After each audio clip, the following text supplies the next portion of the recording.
Cette vidéo est sponsorisée par NordVPN. Salut ma gueule, c'est John Michael, et aujourd'hui j'ai du lourd pour toi, t'as bien fait de venir, tiens. Ce mois-ci c'est le mois international du VPN, alors laisse-moi te dire qu'on va fêter ça comme il se doit. Tu te rappelles de NordVPN, le logiciel de sécurité qui finance YouTube? Tu te rappelles pas? Oh, tu fais vraiment pas d'efforts mon con, hein? NordVPN, c'est un logiciel qui te permet de protéger ton trafic web privé de toute interférence externe. Ton adresse IP est masquée et tes données sont chiffrées. Comme ça t'es en sécurité, aucun risque de te faire pirater tes données par des hackers malveillants. Ça va te changer la vie ça. Et puis faut pas oublier que c'est un des meilleurs VPN du marché. Avec ses 5300 serveurs répartis à travers le monde, NordVPN allie rapidité et fiabilité. Et on aime ça quand c'est rapide et fiable. Mais ce n'est pas tout. T'es branché plateforme de streaming mais tu trouves que le catalogue de ton pays est un peu limité? Qu'à cela ne tienne, un clic et tu peux accéder à celui de tous les pays que tu veux. C'est pas magiquement incroyable ça? En plus tu peux l'utiliser sur tous tes appareils. Il est compatible Windows, macOS, Linux, iOS, Android et même avec certaines Smart TV. Et tu pourras même l'utiliser en simultané sur 6 appareils avec un seul et même compte. Comme ça tu seras en sécurité partout. Du coup parlons de ce deal incroyable. En suivant ce lien ou en utilisant le code GuillaumeFR, tu auras droit à une super réduction sur l'abonnement de 2 ans qui te reviendra à seulement 2,70€ par mois plus 4 mois gratuits. T'es pas en train de rêver ma gueule, 4 mois gratuits. Alors fonce, tu seras en sécurité et pour pas cher. Que demander de plus? Merci NordVPN et merci John Michael surtout.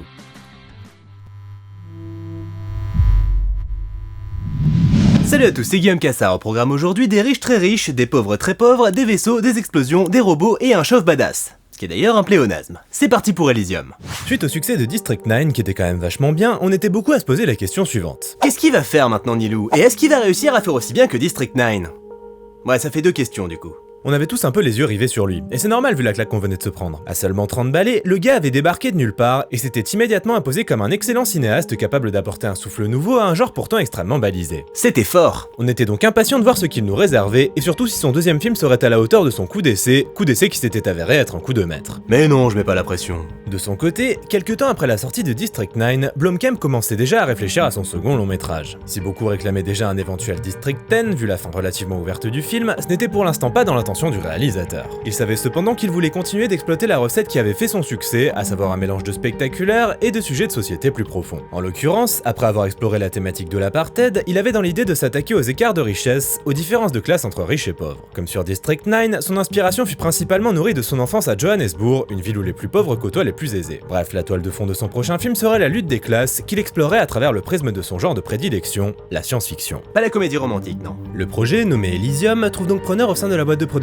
Media Red Capitol, ou MRC pour les intimes. Car tout comme District 9, le film serait développé de façon indépendante, avec un budget modeste, puis distribué par un gros studio. Le développement du projet peut alors démarrer, mais de façon un peu inhabituelle. En effet, Blomkamp étant un ancien animateur 3D, il dispose d'un esprit plus visuel que littéraire. Il commence donc à travailler en premier lieu sur l'aspect conceptuel du film avec l'aide de Weta Workshop, élaborant design et storyboard qui aident non seulement à bâtir l'univers du film, mais aussi son histoire. En parallèle, Blomkamp réfléchit au casting. Qui incarnera le personnage principal de son histoire? Dans un premier temps, Blomkamp pense à Ninja du groupe de rap sud-africain The N-Word, dont il est un grand fan. Mais le rappeur, qui voue pourtant un culte à District 9, refuse la proposition. La raison, il ne se sentait pas de faire ses débuts au cinéma en incarnant un personnage principal américain, pour lequel il devrait donc modifier son accent. La pression était trop importante pour lui. Qu'à cela ne tienne, Blomkamp pense alors à un autre rappeur, Eminem. Je déconne même pas. Slim Shady se montre intéressé, mais impose une condition, que le film se tourne chez lui à Détroit. Et pour Blomkamp, il n'en est pas question. Bon bah salut. Mettant de côté la phase de casting, Blomkamp se remet à plancher sur l'aspect conceptuel, cherchant l'inspiration en passant en revue diverses illustrations glanées ça et là sur internet. C'est alors qu'il finit par tomber sur un design de Sid Mead, artiste futuriste ayant notamment travaillé sur Tron, Blade Runner et Aliens. Oui alors Sid Mead c'est un petit peu ce qu'on appelle une légende. Le design en question était donc basé sur le Tor de Stanford, une station spatiale de forme circulaire imaginée lors d'un séminaire de la NASA à l'université de Stanford en 1975. À ce moment-là, pour Blomkamp, c'est l'électrochoc. C'est dans cette direction qu'il faut partir. Le Tor serait en fait le repère des populations riches qui vivraient leur meilleure vie pendant que les pauvres dépérissent sur Terre. Sauf que du coup, avec un concept pareil, le budget va gonfler. Ça va coûter bien plus que 30 millions. Mais Blomkamp, emballé par le concept, est prêt à faire ce sacrifice. Et comme il a désormais la chance de jouer dans la cour des grands, il décide de tenter le tout pour le tout et de contacter directement le légendaire Sid Mead pour l'inviter à travailler sur Elysium. Mead étant fan de District 9, il accepte avec joie la proposition de Blomkamp et vient travailler sur le projet pour concevoir l'Elysium, plus précisément son aspect extérieur et quelques décors intérieurs. L'artiste apporte avec lui beaucoup d'idées, notamment celle d'inclure des cours d'eau au sein de la station et de la végétation dans la salle de contrôle. Cependant, toutes les idées de Mead ne sont pas forcément acceptées par Blomkamp. En effet, Mead étant un ex-dessinateur industriel, il a tendance à partir vers de la science-fiction spéculative, quelque chose de relativement réaliste donc. Par exemple, les habitations qu'il dessine au sein d'Elysium ressemblent à des stations high-tech futuristes futuriste, Lou Blomkamp, lui, imagine des manoirs et des maisons tels qu'on peut en voir à Los Angeles. Pour lui, l'Elysium est une sorte de Beverly Hills dans l'espace. C'est certes moins réaliste, mais la métaphore qui en résulte est selon lui bien plus percutante. Et donc, petit à petit, les travaux de Mead finissent par définir l'esthétique générale de la station, un style auquel le directeur artistique Phil Ivey devra donc rester fidèle. En parallèle de ses travaux conceptuels, Blomkamp finit par se mettre à l'écriture, une étape qu'il n'apprécie pas particulièrement, mais bon, faut bien y passer. Oui bon, dans la vie on fait pas toujours ce qu'on veut mon gars, hein. Toujours est-il qu'il dispose désormais d'un script et de nombreuses illustrations. Il décide donc de procéder de la même manière que sur District 9, c'est-à-dire de rassembler une soixantaine de ses concepts et d'en faire une sorte de roman graphique qui lui sera très utile pour présenter le projet aux personnes avec lesquelles il souhaite collaborer. Casting, équipe technique, tout ça. Et d'ailleurs, c'est reparti pour la phase de casting. Étant donné le budget conséquent du film, Blomkamp est encouragé à faire appel à quelques grands noms, et s'il y est relativement réticent dans un premier temps, il finit par rencontrer Matt Damon fin 2010 et le courant passe extrêmement bien entre les deux hommes. Il s'avère en effet que Damon rêvait de travailler avec Blomkamp depuis sa découverte de District 9. La cerise sur le gâteau étant la bible graphique concoctée par ce dernier, qui le convainc d'accepter le rôle sur le champ. Il devra alors passer par un entraînement rigoureux de 4 heures par jour à la salle de sport pour devenir un vrai bonhomme, car Blomkamp a en tête un personnage plutôt baraqué. Concernant Delacour, l'un des deux antagonistes du film, le réalisateur avait écrit un personnage de sexe masculin, mais il finit par se demander ce que ça pourrait donner s'il en faisait une femme. En imaginant qui pourrait l'incarner, il pense à Jodie Foster et tente le coup sans trop y croire. Oui parce que bon, là aussi on peut clairement utiliser le terme de légende, hein. Mais il s'avère que Foster est elle aussi une grande admiratrice de District 9, dont elle avoue même qu'elle aurait rêvé de le réaliser. Emballée par le script d'Elysium et cette volonté de mêler sujets de société et grands spectacles, elle ne se fait pas prier pour rejoindre le projet. Bref, le casting prend forme petit à petit. Et puis soudain, Charlton Copley, le meilleur ami de Blomkamp, qui incarnait le personnage principal de District 9, se met à harceler son ami pour lire le script de son nouveau projet. Le problème, c'est que Blomkamp avait sciemment mis de côté Copley, souhaitant éviter de retravailler avec lui dès son second long métrage, ce pour avoir l'opportunité de travailler avec de nouvelles têtes. Sauf que Copley, il le prend pas super bien. Il finit donc par lire le script et tombe amoureux du personnage de Kruger, le bad guy du film. Là, il supplie Blomkamp de lui donner le rôle, et le réalisateur, qui sentait au fond de lui que son ami serait tout simplement parfait, finit par accepter. On ne dit pas non à Charlton Copley. Le tournage approchant à grands pas, il faut désormais trouver les lieux où l'équipe posera ses caméras. Et si les séquences prenant place sur l'Elysium seront principalement tournées en studio à Vancouver, la question se pose concernant la partie sur une terre en décrépitude. Blomkamp tient à tourner en décor réel, et il faut donc trouver une ville qui soit crédible en tant que décor urbain à l'agonie. Dans un premier temps, le réalisateur envisage de tourner dans une favela de Rio, là où est effectivement censé se dérouler son histoire. Sauf qu'il réalise vite qu'il ne s'agit pas d'un choix judicieux. Pour cause, le principe de l'histoire, c'est de montrer un futur où la Terre aurait régressé et où les grandes villes seraient devenues des taudis. Et Rio étant déjà économiquement instable, y situer l'histoire n'aurait rien de véritablement choquant pour le public. Il prend alors la décision de déplacer l'histoire aux USA au sein d'un Los Angeles version tiers-monde. Son premier réflexe est alors de partir tourner en Afrique du Sud où il avait déjà mis en boîte District 9. Sauf que l'idée est finalement abandonnée, notamment pour des raisons de sécurité. Le réalisateur, sous l'impulsion du directeur artistique Phil Ivey, jette finalement son dévolu sur Mexico, dont la géographie pouvait totalement correspondre à Los Angeles. En janvier 2011, Sony Pictures acquiert les droits du film, ce qui ravit Blomkamp qui avait eu de bonnes relations de travail avec le studio lorsqu'il travaillait sur District 9. Il peut alors envisager sereinement la suite des opérations. Sauf que bon, comme je l'ai dit un peu plus tôt, District 9 c'était un petit projet comparé à Elysium. Avec 100 millions de dollars de budget, Elysium est en effet bien loin des 30 millions de dollars qu'avait coûté son film précédent. Pour autant, Blomkamp n'a aucunement l'intention de changer ses méthodes de travail ou de se montrer plus docile vis-à-vis de la hiérarchie. Et il est bien décidé à faire un film sans concession, aussi dur, fou et violent qu'il jugera nécessaire. Le tournage démarre donc à Vancouver en juillet 2011 et Blomkamp retrouve son chef opérateur Trento Pallock, avec lequel il va d'ailleurs reprendre les bonnes vieilles habitudes en faisant cohabiter deux styles visuels bien distincts. On en reparlera plus tard. C'est donc parti dans un premier temps pour 55 jours de tournage en studio dans des décors gigantesques conçus à partir des dessins de Sid Mead et représentant certaines parties de la station Elysium. L'utilisation des fonds verts et bleus est donc réduite au strict minimum. L'intérieur d'un vaisseau est également recréé en studio et placé sur des systèmes rotatifs et pneumatiques pour simuler un crash de la façon la plus réaliste possible. Les effets pratiques sont donc bien présents, Weta Workshop ayant notamment conçu de nombreux robots plus vrais que nature. Ce qui est cool avec Blomkamp, c'est que même si à la base il est animateur 3D, il privilégiera toujours les effets réels captés par la caméra. Et pour les plans les plus complexes impliquant les robots, c'est la méthode employée sur District 9 qui sera mise en pratique, à savoir utiliser de véritables acteurs en costumerie qui seront ensuite remplacés en post-production par les robots en CGI. Le tournage sera également riche en maquillage et autres prothèses, notamment pour Matt Damon, qui s'est d'ailleurs rasé le crâne pour l'occasion. Toi t'es un bon.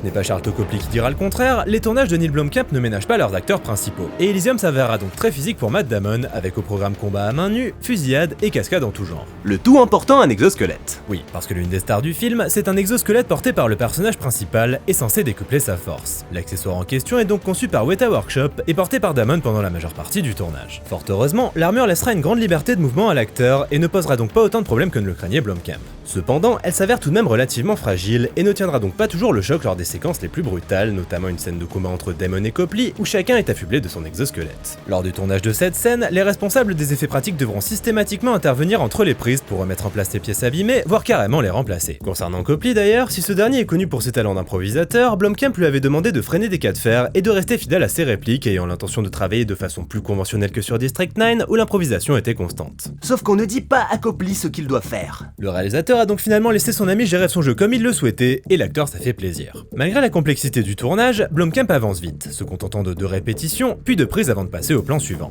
Efficace. Et pendant que Blomkamp tourne dans les studios de Vancouver, le monteur Julian Clark commence à travailler sur le montage au fur et à mesure qu'il reçoit les rushs. Efficace. Une fois le tournage à Vancouver terminé, l'équipe part donc pour Mexico en septembre, où elle posera ses caméras pendant 2 semaines dans la 2e plus grande décharge du monde. Ouais, Blomkamp il aime bien les endroits un peu insalubres, hein. Quand c'est pas un bidonville, c'est une décharge. L'équipe y passera 2 semaines de folie, entre les odeurs, les tempêtes de sable, les matières fécales et autres joyeusetés pouvant occasionner des maladies respiratoires. Sur place, ils tourneront une grosse séquence d'action impliquant notamment des vaisseaux spatiaux. Sauf que pour le coup, Weta Workshop a pas créé de vrais vaisseaux spatiaux, faut pas déconner non plus. Mais qu'à cela ne tienne, l'équipe utilisera des hélicoptères. Le but, fournir une référence visuelle au cadreur et à l'équipe des effets visuels. La plus-value étant que les véhicules interagissent véritablement avec l'environnement en générant poussière et débris. Ça fera ça de moins à simuler. Direction ensuite le bidonville de Neza, que la production a cependant dû altérer un peu pour empirer son état, notamment en ajoutant des barreaux aux fenêtres des habitations, des carcasses de voitures et des graffitis ici et là.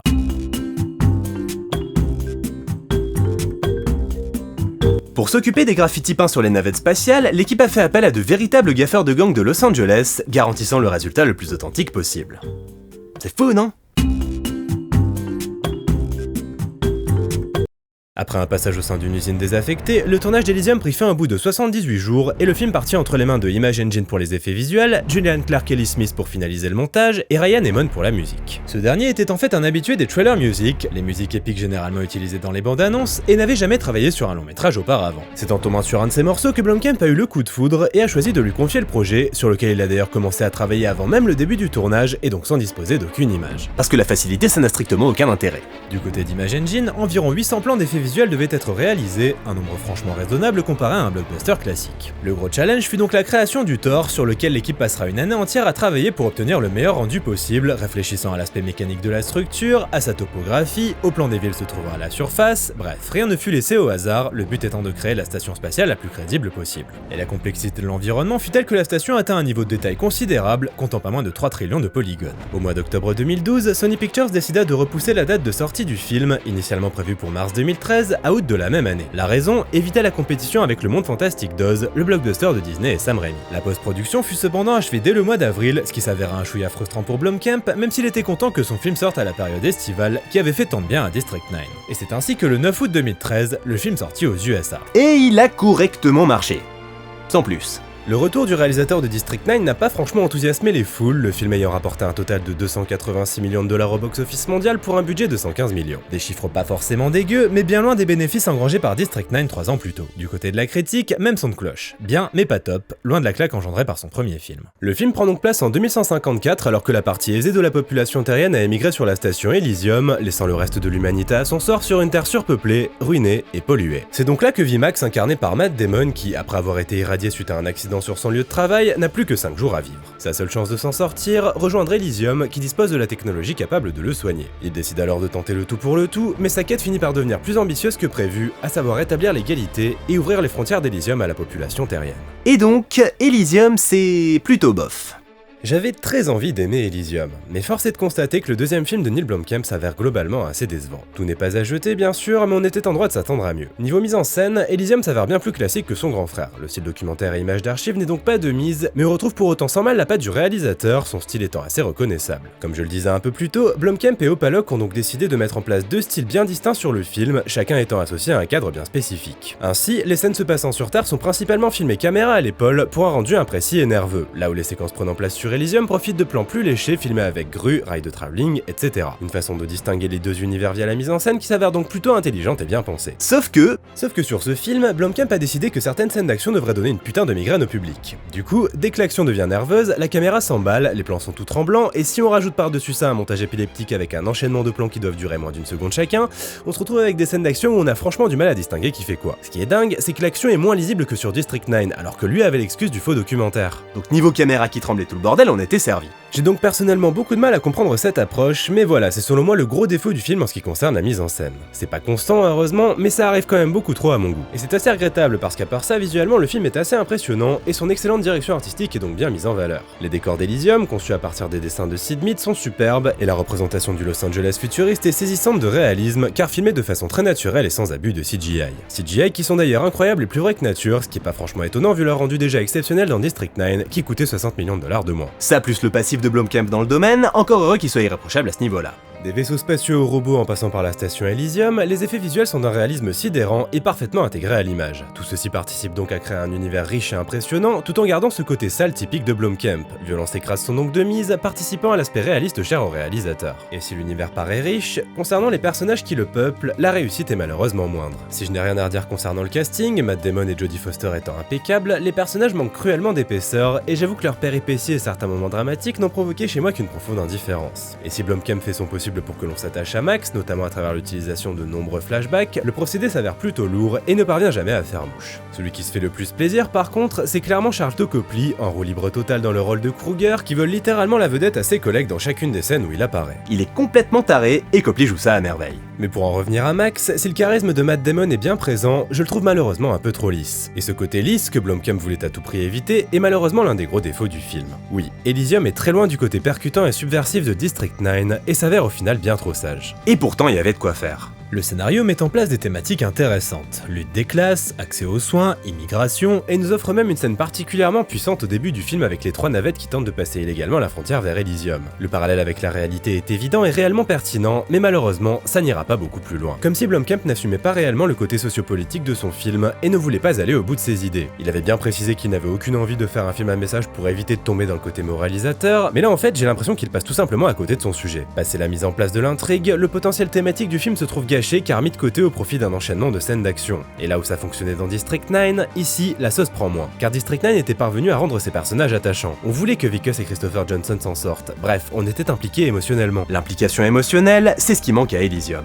Ce qui fait qu'on a d'un côté des scènes d'action bien vaines, et de l'autre des thématiques explorées de façon très simpliste, voire caricaturale. Les gentils étant très gentils, et les méchants très méchants. Pas vraiment de nuance donc, la faute à un scénario qui, s'il dispose de bonnes idées, ne les développe jamais de façon réellement convaincante. L'histoire a par conséquent beaucoup de mal à décoller, ne sachant pas franchement sur quel pied danser, et partant un peu dans tous les sens. Et là je vais évoquer ce qui constitue pour moi la grosse erreur que commet le film en fin de course. Attention, ça va spoiler. Dans Elysium, on a 2 antagonistes. Delacour, secrétaire de la défense sur Elysium qui est prête à tout pour préserver la station de l'arrivée illégale des habitants de la Terre, et Kruger, son bras armé. Kruger n'apporte donc pas grand chose en termes de conflit thématique, il n'est que violence. C'est un personnage très fun grâce à Sharlto Copley, mais bien vite si on creuse un peu. Il n'apporte pas grand chose à l'histoire. Par contre, du côté de Delacour, c'est différent. C'est elle qui apporte le conflit idéologique. Contrairement à Kruger, elle représente Elysium et elle se veut l'opposé de Max et de la population terrestre. Et le problème, c'est qu'à la fin du film, Kruger tue Delacour et prend sa place en tant qu'antagoniste principal. Et en soi, c'est pas forcément une mauvaise idée, elle se prend à son propre piège. Mais ce qui m'embête, c'est que ça se passe avant qu'on ait eu droit à une vraie confrontation entre elle et Max. J'aurais beaucoup aimé un face-à-face entre Foster et Damon où elle aurait calmement exposé des arguments logiques, expliquant pourquoi elle faisait tout pour préserver Elysium, quitte à ce que Max commence à douter de sa mission. Là, le film aurait été bien plus pertinent, et son fil conducteur, l'utopie contre la dystopie, aurait eu droit à une conclusion digne de ce nom. Mais au final, non. On nous prive du conflit idéologique pour lui préférer le pur conflit physique. Dommage.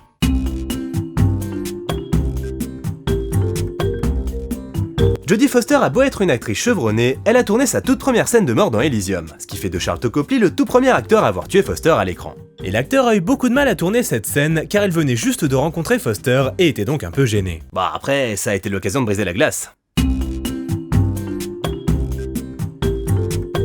Elysium n'est donc pas la grande réussite qu'on était en droit d'espérer de la part de Neil Blomkamp. Si la forme est là, le fond laisse nettement à désirer. Et si on ne peut pas dire qu'on s'ennuie devant Elysium, le film s'avère au final très oubliable et manque profondément d'âme. Faisant une croix sur le côté satirique de District 9, le réalisateur accouche d'un film qui se prend beaucoup trop au sérieux et qui finit par se prendre les pieds dans le tapis. Blomkamp a donc malheureusement loupé le coche sur ce deuxième film, s'étant avant tout concentré sur l'aspect visuel et ayant oublié qu'un bon film, c'est avant tout une bonne histoire. Le réalisateur a lui-même fini par reconnaître qu'il avait, je cite, merdé sur Elysium, et s'il reste persuadé que l'idée de base était excellente, chose avec laquelle je suis tout à fait d'accord, il avoue volontiers que le script en lui-même n'était pas satisfaisant et que l'histoire n'était tout simplement pas la bonne. Mais Blomkamp n'avait pas pour autant dit son dernier mot, car pendant la post-production d'Elysium, il travaillait déjà sur son prochain film. Serait-ce un retour en force ou une nouvelle déception? On verra ça la prochaine fois. Merci à tous d'avoir regardé cette rétrospective, j'espère qu'elle vous a plu, n'hésitez pas à commenter, liker, partager, venir me soutenir sur Tipeee ou Utip si vous vous sentez généreux, et je vous dis à bientôt pour la suite. Salut!